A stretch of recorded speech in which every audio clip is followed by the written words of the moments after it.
শুভ সন্ধ্যা সবাইকে। আশা করি তোমরা সবাই খুব ভালো আছো, সুস্থ আছো। আর আমিও এখন চলে এসেছি ঘুরু ঘুরু করে, দেখতেই পাচ্ছ দোকানে আমার আমার ফেভারিট প্লেসে চলে এসেছি। তো আজকে আমাদের টপিক দিয়েছে আমাদের দিদিভাই। তো দিদিভাইকে তো সবসময় মন থেকে শ্রদ্ধা জানাই, আর থ্যাংক ইউ দিদিভাই। খুব সুন্দর একটা টপিকটা পড়ে বা কবিতার ভিডিও দেখে ভীষণ মনে পড়ছিল সব ছোটোবেলার কথা। তো আজকে যেটা দিদি টপিক দিয়েছে সেটা হচ্ছে আজকাল সেকাল আর একাল, আর প্রতিবেশী, আর হচ্ছে রান্নাবান্না।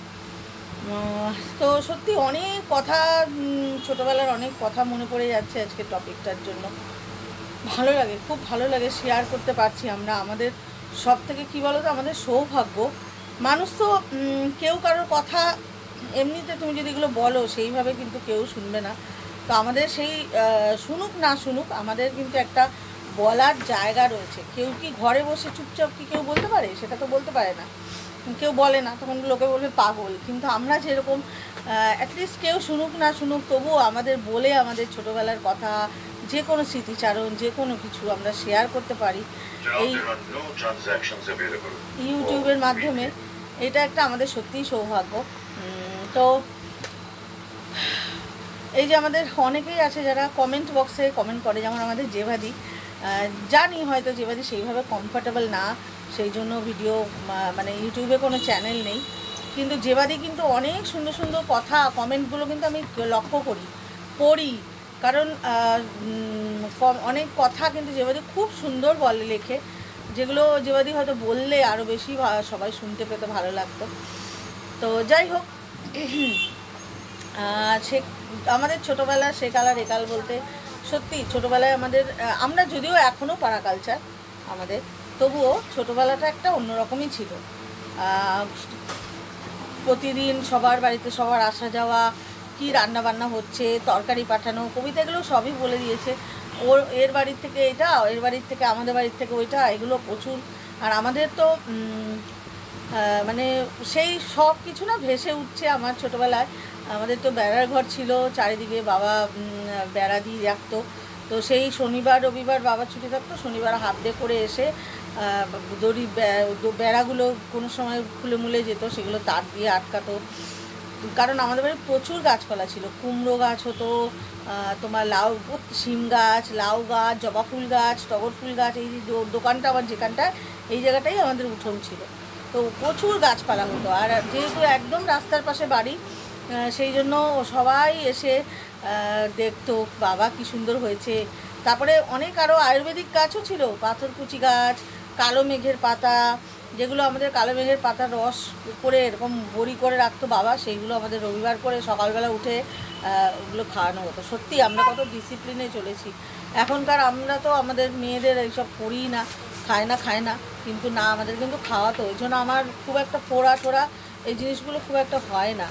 আমি বলি যে হ্যাঁ, ওইগুলো খাইয়েছিল বলে তখন, সেই জন্যই হয় না। যাই হোক, ওটা অন্য বিষয় যদিও, তবুও আমাদের এখনও পাড়া কালচার। তবে আমার আর ছোটোবেলার পাড়া কালচারটা আলাদা রকম ছিল।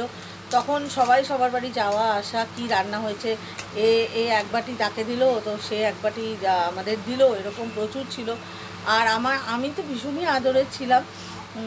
আমার এক পাড়ায় এক মাসি, তো আমার তোমাদের অনেক দিন আগে দেখিয়েছিলাম একজন মাসি, উনিই বেঁচে আছেন। তো উনি এখনও বুড়ি বুড়ি আমাকে ডাকতো। এখনও বুড়ি কি খেতে ভালোবাসে, বুড়ি যেটা ভালোবাসে সেইটা যদি রান্না করতো তাহলে সে আমাকে ডেকে খাওয়াবে, এরকম। তো ভীষণ একটা আলাদাই মজা ছিল। মা ধরো, আমাদের তো মা বাবা আর হচ্ছে আমরা দুই ভাই বোন এই বাড়িটাই থাকতাম, তখন কেউই থাকতো না আর। তো আমি যখন খুবই ছোট, মা ধরো কোনো পুকুরে যাবে বা কিছু কাছাকাছি, তখন তো জলেরও অভাব ছিল, এত অ্যাভেলেবেল জল ছিল না। তো তখন কিন্তু মা সেই আমাকে কারো একটা এই পাশে একটা বাড়িতে, ওদের বাড়ির সামনেটায় বসিয়ে রেখে যেত, একটা বিস্কুট দিত, ওরা বসে থাকতাম, এগুলো মায়ের মুখেই শোনা। হ্যাঁ, আমি নাকি চুপ করে বসে থাকতাম, শান্তও ছিলাম, ভীষণ শান্ত ছিলাম। তো আমি নাকি চুপ করে বসে থাকতাম, মা আবার পুকুরে কেচে টেচে আবার আমাকে নিয়ে বাড়ি যেত। তো সবাই সবার পাশে থাকা আর কি, এইভাবে আমরা মানে তখন ছিল। আর এখন বলি, এখন যেটা হয়েছে আমাদের কালী পুজো, যখন কালী পুজোটা আমাদের সবাই মিলে কালী পুজোটা হয়। সেই কালী পুজো হওয়ার পরে আমরা কিন্তু পাড়ার বউরা মানে যেহেতু সবাই মিলে একটা পুজোর মধ্যে ইনভলভ হয়েছি, তার আগে অবধি কিন্তু এতটা মেশামেশি ছিল না। যখনই কালী পুজোটা হলো তারপর সবাই আমরা একসাথে মিলেমিশেছি, তখন থেকেই আমাদের সবাই কিন্তু এখন একত্রভাবে রয়েছি। মা আজ করো না, একত্রভাবে রয়েছি, সবাই সবার কোনো কিছু অনুষ্ঠান হলে আমরা যাই। হ্যাঁ, সেই আগের মতো অনেকটা, কিন্তু পুরোটা হবে না, কিন্তু আগের মতো অনেকটাই হয়েছে। এছাড়াও তোমরা বিশ্বাস করবে না, আমি যে টুম্পাকে দেখাই আমাদের পাড়ার আমার বন্ধু, বলি ও আমি তো খুবই ছোট থেকেই একসাথে বড় হলাম এই পাড়ায়, যেহেতু আমি মেয়ে, এই পাড়ারই বউ, তো সেই জন্য ও এখন ও নিম বেগুন করলে, আমি যেহেতু একা সংসারে ওইসব করি না, কে খাবে, আমি একাই খাবো আর কেউ খাবে না, সেই জন্য আমি করি না। ও করলে কিন্তু আমাকে রোজ দিন বলবে এটা করেছি নিয়ে যা খা, এরকম এখনও আমাদের মধ্যে এগুলো আছে দেওয়া। আবার আমি যেগুলো করি কিছু, ও যেটা ভালোবাসে সেটা ওকে দিই, এইভাবে আমাদের জিনিসগুলো এখনও রয়েছে। তবে আগের থেকে আমরা এখনও কারোর কিছু হলে পাশে থাকি। হ্যাঁ, সেটা আগের কিন্তু ব্যাপারটা আলাদা ছিল সেকালের একালের। তবে হ্যাঁ, আমি বলবো যে সেকালের মতো একালেও করা যায়। তুমি একজন যদি শুরু করো তাহলে দেখবে সেটা অনেকে তোমাকে দেখে শিখবে। ও বাবু আওয়াজ করো না, অনেকে দেখে দেখবে তোমাকেও শিখবে মামা। তো সব কিছুই নিজের উপরে, বা তুমি নিজে সেটা করো, তাহলে দেখবে তোমাকে দেখেও আশেপাশে মানুষজন মিশছে। যেমন আমি বলি যে সব কিছু অনুষ্ঠানে আমাদের ডাকতে হবে জোর জবরদস্তি। হ্যাঁ, কারোর বউদের, পাড়ার বউদের কারোর জন্মদিন হলো, কারোর অ্যানিভার্সারি হলো, ডাকতে হবে। এমনও বলা আছে যে কেউ যদি খরচা নাও করতে পারো, শুধু মুড়ি চানাচুর খাবে, বা শুধু লুচি আলুর দম খাওয়াবে, বা চাউমিন খাওয়াবে, তবুও আমাদের কিন্তু ডাকতে হবে। কারণ কি, ওই একসাথে হয়ে একটা মজা, যেগুলো আগে ওদের কোনো দিনই আমাদের সবার সেইভাবে আনন্দ, জন্মদিনে যত কিছু এসব বউদের হতো না, সেইগুলো কিন্তু আমাদের এই কালী পুজোর পর থেকে আমরা সবাই একতা হয়ে এইভাবে করি। আর দল বেঁধে আমরা সব বউরা একে অপরের বাড়ি যাই। তোমরা বিশ্বাস করবে না, সবাই ভীষণ খুশি।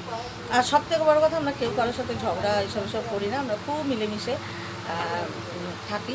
আর বলেছি তোমাদের, যদি কোনো সময় আমাকে ওরা ভীষণ ভালোবাসে, আমার কথাকে ওরা ভীষণ মানে, সেই জন্য আমি কোনো সময় যদি ঝগড়া হয়, আমি কিন্তু দুই তরফেই আমি বলতে পারি। ওরা আমার কথা শোনেও, যে ঠিক আছে ছাড় না, ও বলেছে বাদ দে, ভুলে যা, এরকম। আমরা একটা নীতিই রেখেছি যে যতদিন বাঁচবো আমরা সবাই সবার সাথে এভাবে মিলেমিশে থাকবো। যদি কেউ মারা যায়, সেখানে আমরা যাই, বা তাদের কোনো ফল টল, কথা বলো না, হ্যাঁ, ফল টল কিছু এগুলো নিয়ে যাওয়া, সবাই সবার সাথে যাওয়া থাকা, এগুলো আমরা সত্যি কথা বলতে কালী পুজোর পর থেকে আমরা এটা সবাই পাড়ার মধ্যে, বউদের মধ্যে, সবার মধ্যে একতাটা অনেক কিন্তু বেড়ে গেছে। তো ওই সেকাল একাল বলতে গেলে আমার কাছে মনে হয়, হ্যাঁ, আমাদের যেহেতু পাড়া কালচার, যেখানে ফ্ল্যাট কালচার সেখানে এগুলো হয় না, যদিও খুব একটা, যে যার ঘরের মধ্যে থাকে, হ্যাঁ, যে যার ঘরের মধ্যে থাকে, কিন্তু যেহেতু পাড়া কালচার, সেই জন্য আমরা কিন্তু এখনও কেউ কারোর কিছু হলে পাশে থাকা বা যাওয়া, এইগুলো বিশেষ করে আমি সবাইকে নিয়ে জুড়ে আছি। তো চাইলে পারা যায়, পাড়া কালচার যদি হয় সেটা হলে।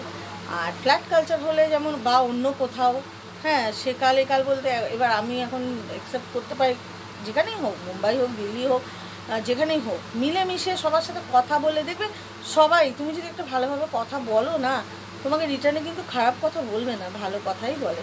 তো সেই জন্য আমি তো ভীষণভাবে, মানুষ আসলে ভয় পায় যে বলবো, হয়তো তার